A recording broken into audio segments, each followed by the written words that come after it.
تو ہمارے نبی نے حدیث کی طرف بیان فرمایا کہ بعض نشانیوں سے مراد کیا ہے، سورج کا مغرب سے نکلنا ہے۔ قرآن میں کہیں نہیں بیان کیا گیا اسے یہ مراد ہے، حدیث کے ہمارے نبی نے بیان کیا۔ اس لیے قرآن کو سمجھنے کے لیے حدیث ضروری ہے، بغیر حدیث کے ہم قرآن نہیں سمجھ سکتے۔ قرآن کو اللہ رب العالمین نازل کیا، اس کے بیان کی ذمہ داری اللہ نے اپنے نبی کو دی، اور ہمارے نبی صلی اللہ علیہ وسلم نے حدیثوں کے ذریعے سے قرآن کے معنی کو بیان کیا۔ اس لیے بغیر حدیث اور سنت کے قرآن کے معنی کو ہم نہیں سمجھ سکتے۔ اگر کوئی اپنی عقل سے اور اپنے تجربے سے اور صرف عربی زبان اس کو معلوم، اس کے لحاظ سے اگر قرآن کی تفسیر کرے گا تو گمراہ ہوگا، دوسروں کو بھی گمراہ کرے گا۔ ہم قرآن کو سمجھنے کے لیے حدیث کی ہم کو ضرورت ہے، اور یہ حدیث بھی اللہ تعالیٰ کی طرف سے وحی ہے، جیسے قرآن وحی ہے، دونوں اللہ تعالیٰ کی طرف سے وحی ہے۔ قرآن اللہ تعالیٰ کا کلام ہے اور حدیث ہمارے نبی کا کلام، لیکن دونوں اللہ کی طرف سے ہیں، دونوں اللہ تعالیٰ کی طرف سے ہیں، دونوں کا سورس ایک ہے۔ جی ہاں، دونوں کا مصدر ایک ہے، اللہ رب العالمین سے۔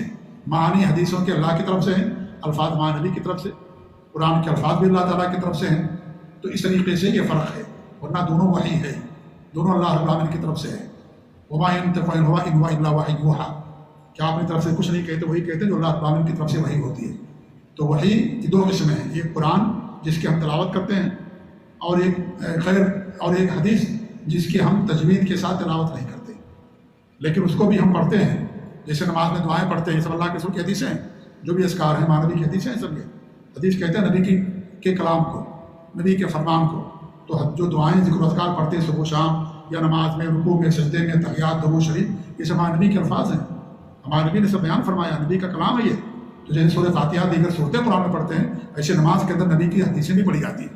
اس کے بغیر بھی آپ کی نماز نہیں ہوگی اگر آپ رکوع میں نہیں پڑھیں، رکوع کی دعا، تحیات نہ پڑھیں، درود شریف نہ پڑھیں، سجدے کی دعا نہ پڑھیں، اللہ اکبر نہ کہیں، ہے کہ نہیں؟